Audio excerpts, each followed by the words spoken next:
Expose Part 1. 5 Tips to Expose Danger. You never see us coming. You do not know what we are when we ensnare you. You have no idea what is actually happening when we push and pull you through the bewildering experience that is devaluation. You make no sense of what has happened when you have been discarded in the dust, hurt and dazed. When we return, riding back into your lives like the triumphant king we regard ourselves as, you still do not know us for what we are. How many times have you rued the fact that if only you had known all of this earlier? How often have you remarked at how obvious it now seems with hindsight, when the eventual moment of revelation arrives, long delayed and overdue as it often is?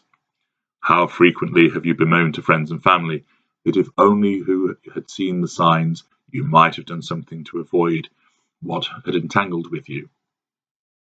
Wishful thinking indeed, and such thoughts go on to pollute your future engagements with those prospective intimate partners. At some future point, you may eventually dip a toe in the pool of intimacy again, in the hope of finding someone who is as far removed from us as possible. But what if one of our kind comes a-calling again? You know you identify the telltale indicators with the one of our kind who ensnared you. But what if Lucifer comes in many guises? Would you have the craft and skill to out one of our own if he locked on to you? Would your empathic traits override the caution? Would the old adage of lightning never strikes twice play through your mind, even though it strikes several times when it comes to our kind? At the outset of your engagement with that interesting and exciting person, there are, of course, the many red flags which exist.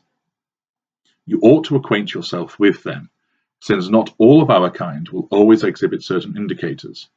Neither does it do you any harm at all to avail yourself of additional ones, should you find yourself becoming the attention of a greater of our kind, if hitherto you had been involved with a lesser or mid-range. Accordingly, you may wish to utilize these 5 early door tactics to expose whether you are at risk of being ensnared by one of our kind. Number 1. Create jealousy. Make reference to an actor or a celebrity and comment about he or she is talented and handsome or beautiful. Consider admitting you have a crush on this person, and if they walked in now you would be smitten, and so forth. State this, and then observe our reaction. A lesser narcissist will struggle even during the seduction to contain the effect of this criticism, and will lash out with a comment such as, "Him? He's a homosexual. Yes, well known in the industry. Of course his fan base cannot know. Him? Had a lot of work done, you know. Him? Really? He's nothing to look at. You've got odd taste if you like him." A mid-range will fall silent and then move the topic onto something else. He has the situation just about under control but remains wounded, hence the withdrawal through a brief silence and then going to a different topic. With the greater, watch for the very brief flicker of fury in the eyes, a narrowing of the gaze, or a slight sneer before the control is exerted. The greater will smile, but there will be no warmth, or there will be a hollow laugh before he will say, "Not a patch on me though, eh? I could have been an actor, you know." A normal person would respond in such circumstances with, "Yes, he is a handsome chap, I agree." Or, "Do you think so? I'm not so sure, but I can understand why you might say that." Number 2, place your attention elsewhere. Either fiddle with your phone repeatedly, or keep smiling at the waiter and chatting to him when he serves you. It need not be excessive, as even a fairly minimum distraction in this way will irk our kind. Whatever situation you are in, find a way to put your attention on someone or something else. The lesser narcissist will put down the third party at the earliest opportunity by suggesting service was slow, the seats are unsatisfactory, or grab the phone from you and put it to one side. He will not be able to contain the ignition of his fury at such an early juncture. The mid-range narcissist will try to compete by talking to a different waitress or by using his own phone, doing his best to conceal the wound that you have created by effectively ignoring him. The greater will start talking loudly about himself, so you are forced to return attention to him. Boasts, and outlandish comments will be made along with denigrating the offending person or item. It must be hell waiting on for a living. I'm delighted I am able to have so much control over my work. You know, those phones have been setting on fire. Yes, a manufacturing error. Clearly an inferior make. Now, take my phone, for instance. The normal person would politely ask you to stop using your phone, or would not smile pleasantly at your interaction with other people, as noting it as just being friendly. 3. Get the details. We will make various boasts about what we do, who we know, and what we like, and the latter will be frequent as we endeavour to mirror you.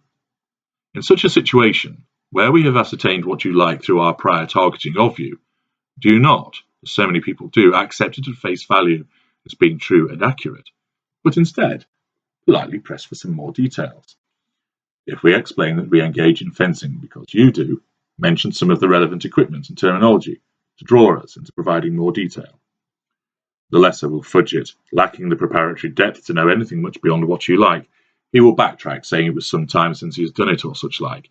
He will become agitated as his fury starts to ignite, because your challenge, notwithstanding its politeness, will amount to a criticism. The mid-range narcissist will change subject and ask you to talk more about it. Reject this and invite his comment. He will withdraw as he keeps control and moves on to a different topic, or makes an excuse to go to the bathroom or to point out something else happening. The greater will be harder to trap in this respect, because he or she will have undertaken a greater depth of preparatory work, and also their higher function enables them to think on their feet more readily. But a continued, gentle cross-examination will expose some deficiency eventually. Once this nears, the greater will apply greater charm towards you in order to deflect you from probing too deeply. Expect a string of compliments, a flourishing gesture, how about some champagne, or praising your evident knowledge of the subject before moving on to something else. A normal person will talk easily and extensive about this interest without bragging or evasiveness, because what they are saying is true. Number 4, ask about the ex. It may appear a little forward, but this is a useful indicator to determine who you are with.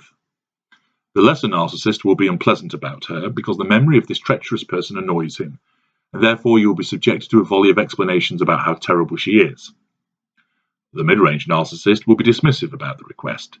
He knows that if pressed he will not be able to help himself and pour out how horrible she has been to him, how crazy she is, and how he is trying to put himself back together after a horrendous experience.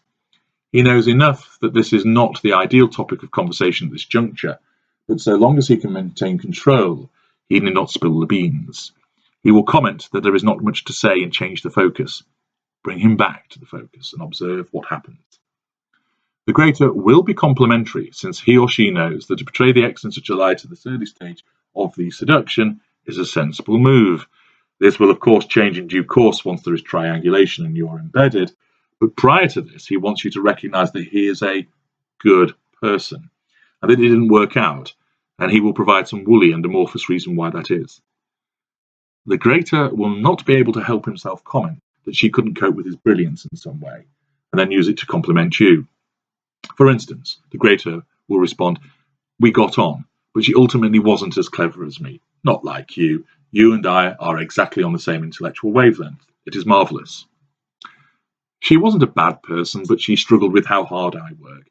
I know you are not like that because I can tell you are diligent and admire hard work." A normal person will provide a brief and honest explanation, often admitting to failings on his part, or explaining that he and her remain on friendly terms. There will be little bitterness or rancour, even if the relationship was difficult, because this person will have moved on. Number 5, ask about our childhood. We often do not like to discuss it or certain elements of it. Much of it will be patchy and disjointed to us. References to other family members will be limited unless pushed, and they will not be spoken about in warmth or fond terms. The lesser will make sweeping comments about how it wasn't a happy childhood, but fail to provide any detail or say it was nothing special. He will not divulge any memories of it because he struggles to do so. The mid-range narcissist will be dismissive and want to talk about your childhood instead. Anything he does say will be anodyne in nature, as he prefers not to revisit it. The greater will talk about his childhood, but it will all be boasts about what he achieved, how many friends he had, how good he was at football, the fact he was top of the class, and so forth. A normal person will recount a handful of anecdotes, speak well of his family, link the fact that his childhood means he sees a lot of his family now, or if he does not, it is because of death or distance. And also, he will describe the fact that he misses them. These are 5 methods of trying to expose at an early juncture whether the person you are engaging with is normal and healthy, or is one of our kind.